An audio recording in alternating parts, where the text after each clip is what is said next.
வணக்கம். தனி மனித சிந்தனை மாற்றமே சமூக மாற்றம். ஜாதி நமக்கு அவமானம், மனிதம் நமது அடையாளம் அப்படிங்கிற தலைப்புல திராவிடர் விடுதலை கழகம் திருமுனை கூட்டங்களை தமிழ்நாடு முழுக்க நடத்திட்டு இருக்கோம். அதுல நேத்து நடந்த திருமுனை கூட்டத்துல பேசினது 2025 நம்ம ஜாதி அப்படிங்கிற ஒரு விஷயத்தை பத்தி உடைக்கணும், ஒழிக்கணும் அப்படின்னு நம்ம பேசக்கூடிய சூழல்ல தான் இன்னும் இருக்கும் அப்படிங்கிறதே நமக்கு ஒரு அவமானகரமான ஒரு விஷயம். ஏன் அப்படின்னா இது ஒரு 2000 வருஷமா இங்க இருக்கு. அதோட வேர் எங்க இருக்குது அப்படிங்கிற புரிதல் இல்லாம பலர் இது இப்படித்தான் இருக்கும், இங்கதான் இப்படித்தான் இருப்பாங்க, இவங்க எல்லாம் இப்படிதான் இருப்பாங்க, இதெல்லாம் எதுவுமே மாறாது அப்படிங்கிற ஒரு விஷயத்த தொடர்ந்து சொல்லிட்டே இருக்கும். அங்க கொடூரமான கொலைகள், ஆணவ கொலைகள் நடக்குது. ஆனாலும் ஜாதி ஒழிப்பு அப்படிங்கிறத முன்னெடுக்க தயங்குகிறோம். சோ இங்க இந்த ஜாதியோட வேர் எங்க இருக்கு அப்படிங்கிறது புரிதல் இல்லாததுனாலதான் அந்த தயக்கம் இருக்கு. சோ இங்க 2 இனப்பிரிவினர்கள் வாழ்றோம். ஒருத்தர் ஆரியர்கள் அல்லது பார்ப்பனர்கள், இன்னொரு குரூப் ஆஃப் பீப்புள் திராவிடர்கள். இந்த திராவிடர்கள் அப்படிங்கறதுல SC, ST, MBC, BC, Islam, Christian and Buddhism மக்கள் எல்லாருமே வந்துருவாங்க. பார்ப்பனர், பார்ப்பனர் அல்லாதோர் அப்படின்னு இதை 2ஆ பிரிக்கிறோம். ஏன் அப்படின்னா, ஏன் இப்படி பிடிக்கிறீங்க, அந்த பக்கம் என்ன வெறும் 3% தானா அப்படின்னா, அவங்கதான் ஜாதி அப்படிங்கிற வார்த்தையும் ஜாதி வர்ணாசிரம கட்டமைப்பு அப்படிங்கிற விஷயமும் தமிழ்ல இல்ல, திராவிட மொழிகள்ல இல்ல. இது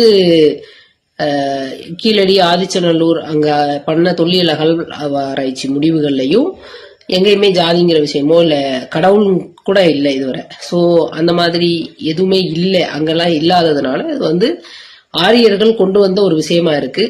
அவங்க எதுக்காக கொண்டு வந்திருக்க முடியும்? இங்க நாடோடிகளாக கைபர் போலங்கணவாயிலிருந்து வந்த மக்கள் அவங்க என்ன பண்றாங்கன்னா, இங்க இருக்கக்கூடியவர்களை ஆதிக்கம் செலுத்துவதற்கு சூழ்ச்சிகரமான விஷயத்தை தான் அவங்களால பண்ண முடிஞ்சிருக்குது. பாவம், ஜாதி வர்ணாசிரம கட்டமைப்பு அப்படிங்கிற மிக மோசமான சூழ்ச்சிகரமான கட்டமைப்பை அவங்க உருவாக்கி இருக்காங்க.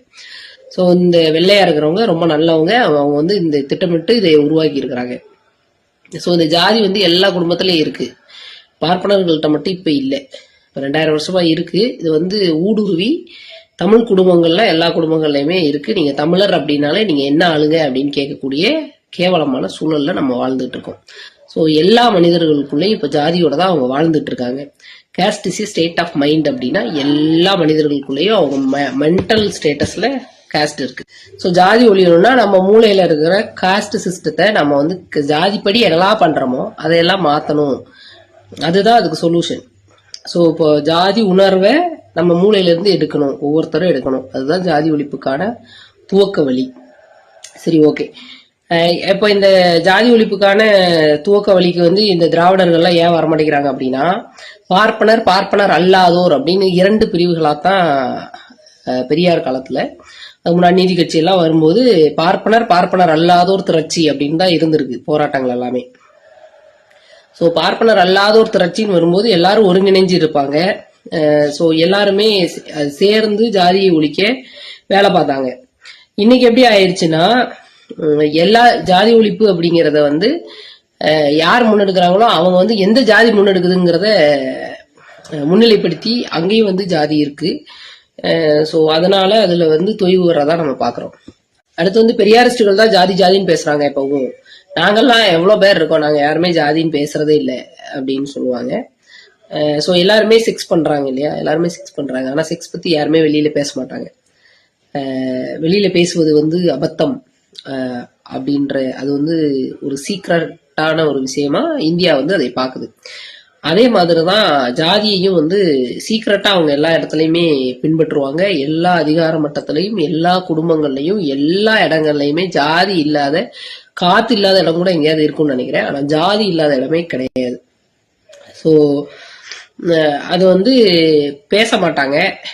நாங்க வெளிப்படையா பேசினா தான் அது ஒழிக்கணுங்கிற இதுக்கு வரணும்னா அதோட வேர் எங்க இருக்கு, அதை எப்படி என்ன பண்ணா ஒழியும் அப்படிங்கிறத தலைவர்கள் எல்லாம் எழுதி வச்சிருக்கிறாங்க. இந்தியாவில் சாதிகள், சூத்திரர்கள் யார் அப்படின்னு எல்லாம் அண்ணல் அம்பேத்கருடைய புத்தகங்கள் இருக்கு.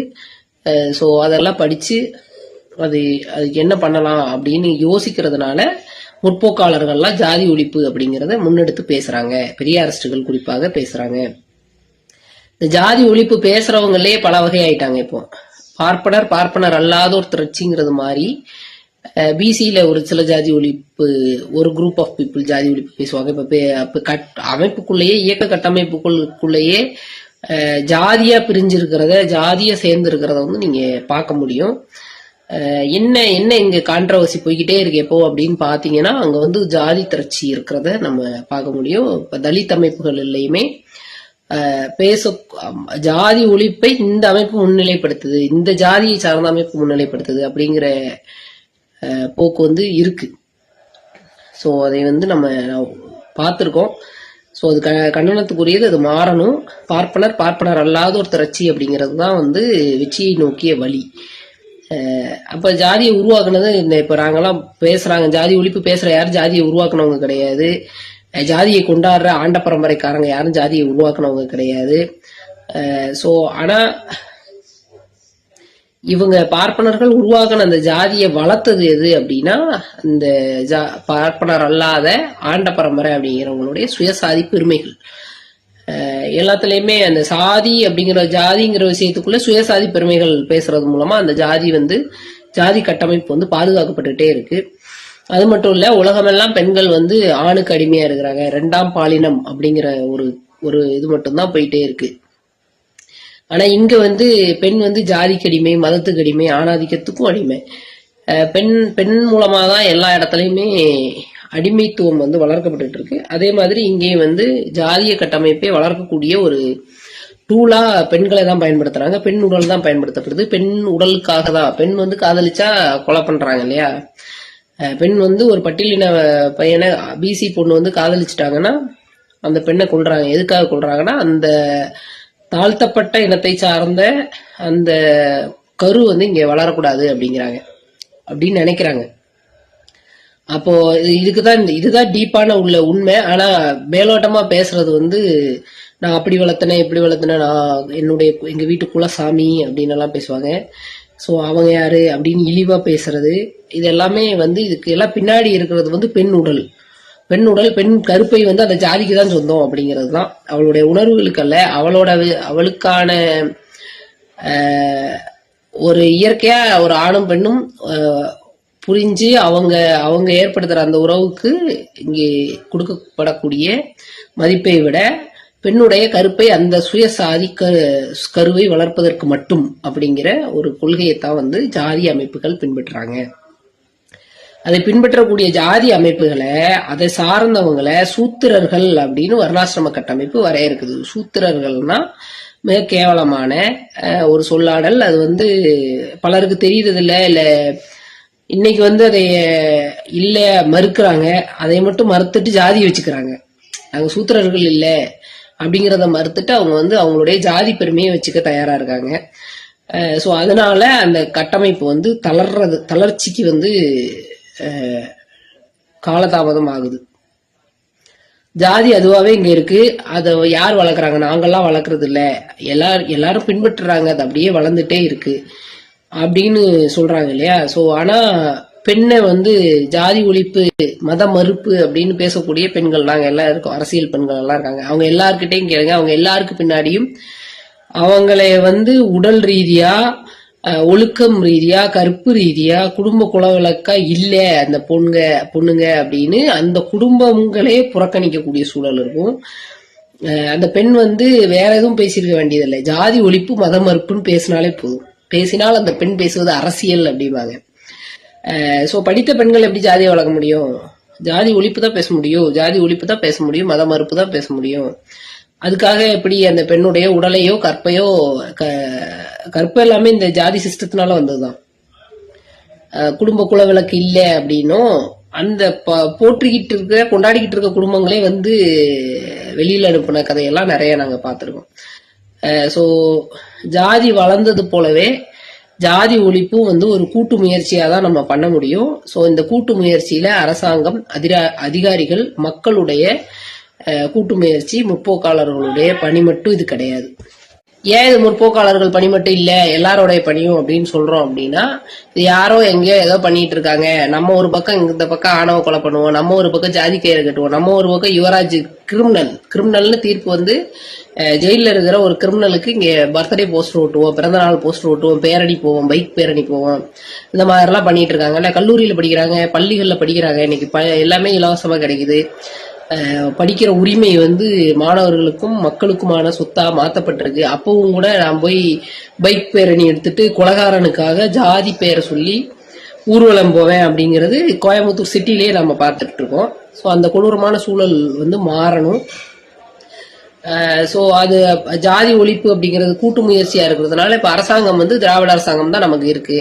திராவிட அரசாங்கம் இருக்கும்போது இங்க பல பகுதிகளில் இன்னமுமே தீண்டாமை கொடுமைகள் நடந்துகிட்டு இருக்கு. பல வழக்குகள் வந்து குற்றவாளிகளை கண்டுபிடிக்கப்படாமல் இருக்கக்கூடிய சூழலும் இருக்கு.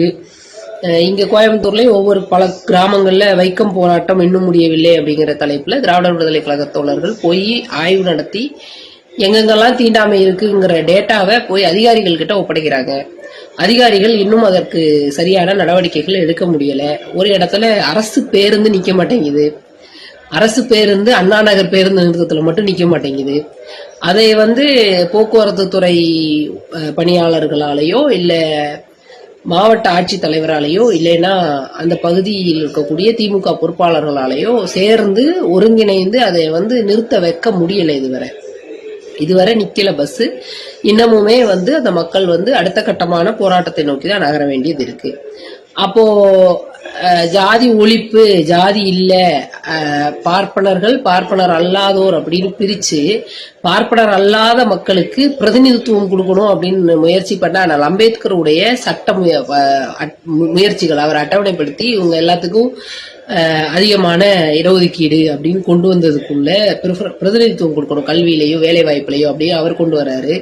ஒவ்வொரு மாநிலங்கள்லயுமே தனித்தனியா பார்ப்பனர் அல்லாத தலைவர்கள் எல்லாம் போராட்டம் பண்ணி இடஒதுக்கீட்டு உரிமைகளை போராடி வாங்குறாங்க ஒவ்வொரு இடத்துலயும். நமக்கு வந்து தமிழ்நாட்டுல இன்னைக்கு 69% இடஒதுக்கீடு நம்ம வச்சிருக்கோம். ஸோ இவ்வளவும் போராடி நம்ம வச்சிருக்கோம். திராவிட அரசாங்கங்கள் தான் இதை வந்து உருவாக்கிறாங்க. அரசியல் கட்சிகள் தான் இதை உருவாக்கி இருக்கிறாங்க. அப்ப யாரால ஜாதி இங்க பாதுகாக்கப்படுதுன்னா அதிகாரிகளால ஜாதி பாதுகாக்கப்படுது. பல அதிகாரிகள் அவங்க முன்னாடியே அம்பேத்கர் படம் மாட்ட முடியாது, அம்பேத்கரை பத்தி பேச முடியாது. அம்பேத்கர் வந்து அரசியல்வாதின்னு சொல்லுவாங்க அவங்க. சோ அதனால அம்பேத்கர் வந்து இந்திய அரசியலமைப்பு சட்டத்தை உருவாக்குனவர். அவங்களுக்கு அதிகாரிகளுக்கு தான் அவர் முக்கியமான தலைவர் இல்லையா? தந்தை பெரியார் வந்து சமூக சீர்திருத்தவாதி, நமக்கெல்லாம் தலைவர். ஆனா அரசு அதிகாரிகளுக்கு யார் தலைவர் அப்படின்னா அண்ணல் அம்பேத்கர் அரசு அதிகாரிகளோட தலைவர். ஆனா அரசு அதிகாரிகள் அவரை புறக்கணிப்பது அப்படிங்கறது வந்து ரொம்ப சர்வசாதாரணமா தமிழ்நாட்டுல செய்வாங்க. இந்தியா முழுக்கவுமே அது இருக்கு. சோ அந்த அண்ணல் அம்பேத்கரை புறக்கணிக்கிறாங்கல்ல, புறக்கணிக்கக்கூடிய அந்த அதிகாரிகள் இவங்க எல்லாம் வந்து அவரை விட அதிகமா படிச்சவங்களான்னு பாத்தீங்கன்னா இல்ல, அவரை விட கம்மியா படிச்சவங்க தான்.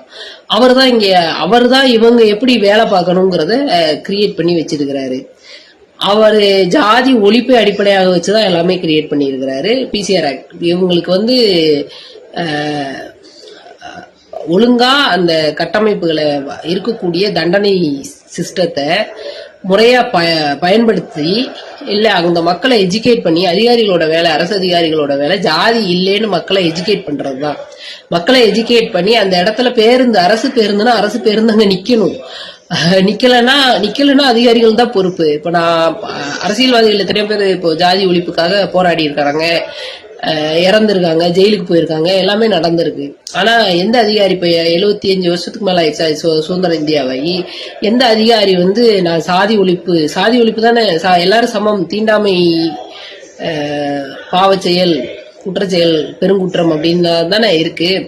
சோ இதை வந்து இம்ப்ளிமெண்ட் பண்றதுல என்ன சிக்கல் அதிகாரிகளுக்கு அப்படின்னா அவங்கள பாதுகாக்க நினைக்கிறாங்க.